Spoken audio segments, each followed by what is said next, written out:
మంత్రి కొండా సురేఖ మేడం అయితే అందరికి ఎరికే కదా. గా మేడానికి అయితే కొత్త సమస్య వచ్చి పడ్డదట. గా మేడం మాట బొత్తులకి ఇవ్వలేటలేరట.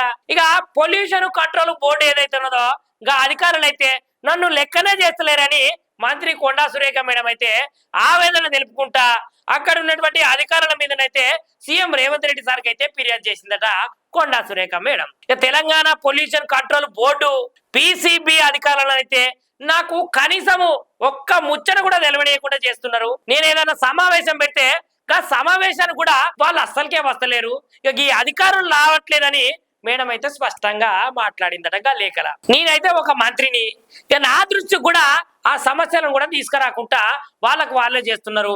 ఇక పిసిబి అధికారులే ఫైళ్ళను అయితే క్లియర్ చేసుకున్నారని మేడం అయితే చాలా తీవ్రంగా మండిపడుతుంది. ఇక పీసీబీలో ఏం జరుగుతున్నదో నాకైతే అసలుగా తెలియట్లేదని కొండా సురేఖ మేడం అయితే ఆగ్రహం వ్యక్తం చేసుకుంటూ ఆ లేఖల సీఎం సార్ తోటి మాట్లాడుతుందట. సార్లు మరి మేడం కొంచెం పట్టించుకోరాదురి.